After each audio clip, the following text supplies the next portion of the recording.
Here's my actually quite obvious hot take on the new Omega Silver Snoopy Speedmaster Anniversary Edition.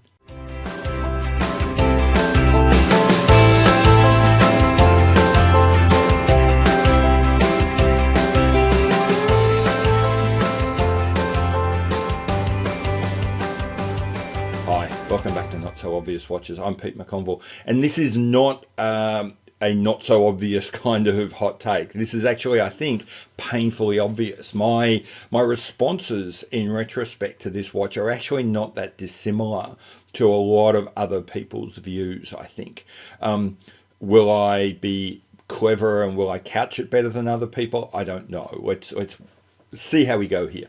So, like a lot of people, my view of this watch splits in two. Part of it is kind of rapturous around the watch itself, and another part of it is kind of ambivalent about the way it was released, the kind of watch it is. And I'll deal with those two issues now. Okay, to start with, let's talk about just the watch itself, independent of the brand or its anniversary. It's a simply gorgeous watch. The Speedmaster is a wonderful blank canvas, and Omega has, in their defense, given us a lot of really great limited editions and versions of that watch. Whether it's the Ultraman, which I love, whether it's the Dark Side of the Moons, which are great, or this one, the Speedmaster is such a fantastic basis for the development of these little high notes, these guitar solos within the song that is their brand. And this particular one, they have just knocked out of the park. The choice now, the Silver Snoopies are always at that white face, I believe. So going with the white face was kind of a given. Using the blue as an accent was just fantastic, and the kind of blue, the blue they've used is brilliant. It gives you this real reminder of those shots you see inside the International Space Station, of those sort of pearlescent white walls with the blue and red anodized fittings, or a spacesuit as they're sort of walking out, and you've got that blue anodized finishing on the fittings of the inputs and outputs. I think it's just nailed it. It's perfect. It captures, one, it's a good looking color match. Two, it really captures what they're trying to do here, which is to sort of memorialize and space flight. The details as you get closer are just fantastic. And this is true of pretty much every Omega watch these days. The level of build, the level of design thought as you dive down into the dials and the indices and the hands is always very high. They use the very latest technology, in this case laser ablating, to give you an amazingly precise finish. Now it is funny that brands like Morris Grossman go the other way, or is it Grubel Forsey, sort of go the other way in highlighting the imperfections that are the result of their humans touching the watch. Omega has clearly, that's not their bag. They go a completely different way. They have clearly, it's a largely machine-made piece, but the machines they use are just amazing. Get close and look at the way things are cut in the dial, and it's just mesmerizing how accurate and how clean everything is.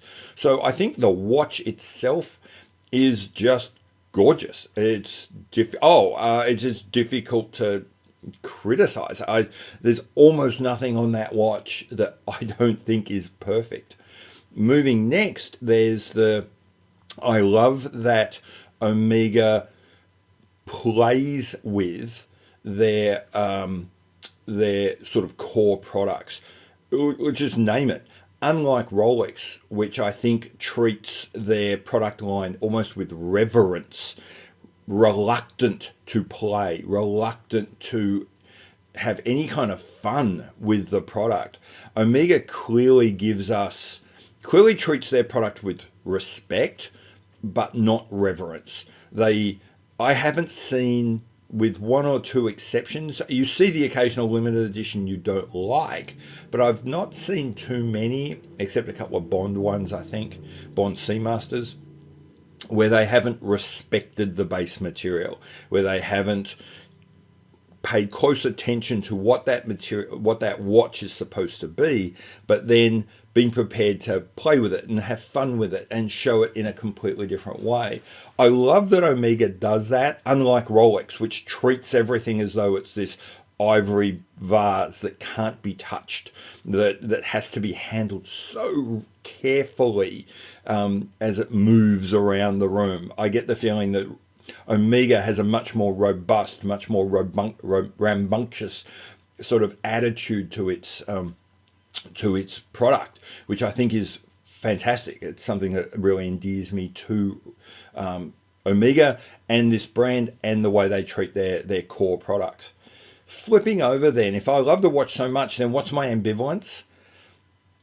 When I started doing my sort of brand analyses and giving my thoughts about a brand, a few of you have come back and said, you don't talk about Omega much. Can you give me some thoughts about Omega? What do you think about Omega? And that's a very good point. And I'll tell you why I haven't done one on Omega. It's because, and I've been trying to now in response to some more recent questions, when I started jotting down my notes on this is who I think Omega is, I came up with essentially 6 words: Seamaster, Speedmaster, limited editions, not Rolex, Bond, and Moon. That's it. I have spent the best part of a month trying to come up with an overarching theme, a kind of take away the specifics, but now just say, what do I think Omega is? And I keep coming back to, it's not Rolex. Omega is almost has come to be defined by who it isn't rather than who it is. And then if you do try and get past who is it, then I end up with something, like I say, things which are so specific. It is Speedmaster, Seamaster, Bond, Moon.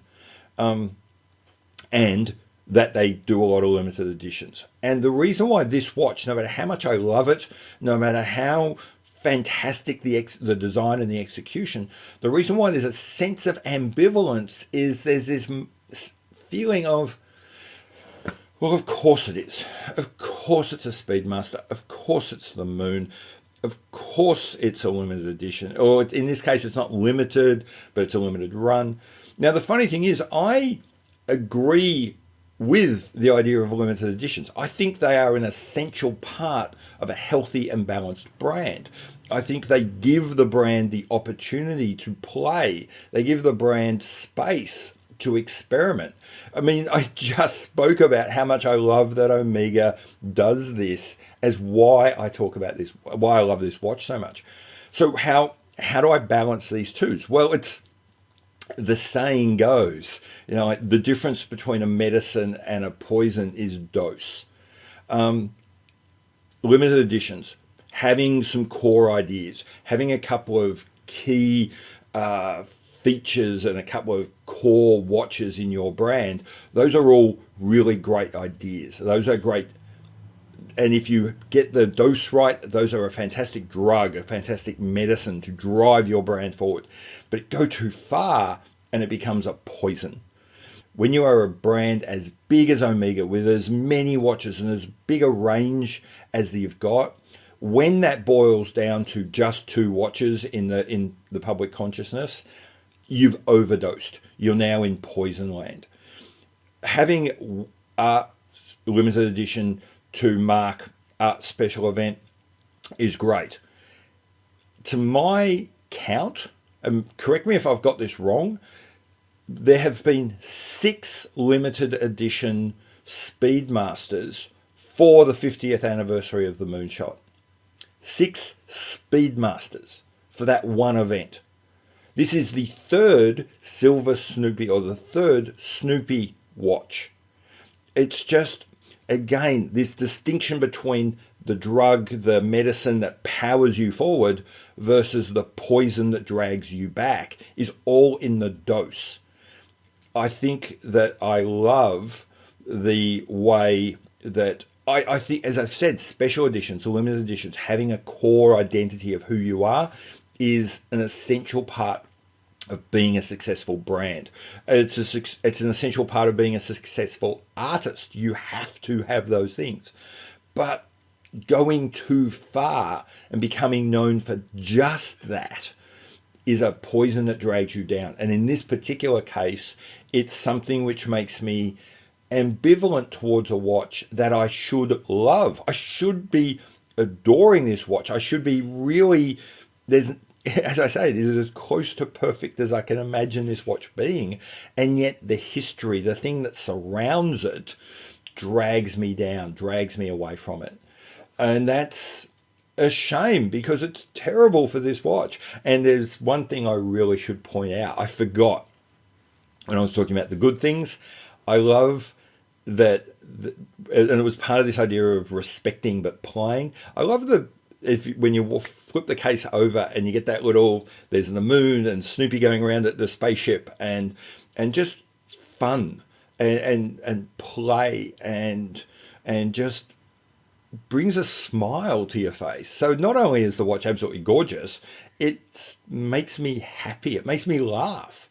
So again, the watch itself, I love. I just wish that Omega would dial back on its special and limited editions. They would dial back on their two franchises of the Moon and Bond. I wish they would dial back on their so heavy reliance on just two watches, the Speedmaster and the Seamaster. And even within the Seamaster, one very specific watch within that line. Dial that back, reduce the noise, and let something like this sort of supernova of a watch out there to really stand out. At the moment, it's a brilliant watch. It's a fantastic watch, weighed down not by anything that Omega did on this watch, but the things that Omega have done on every other watch around it. That's my hot take on this watch. Hope you enjoyed it. I've been Pete McConville. This has been Not So Obvious Watches, and I'll see you later. Bye.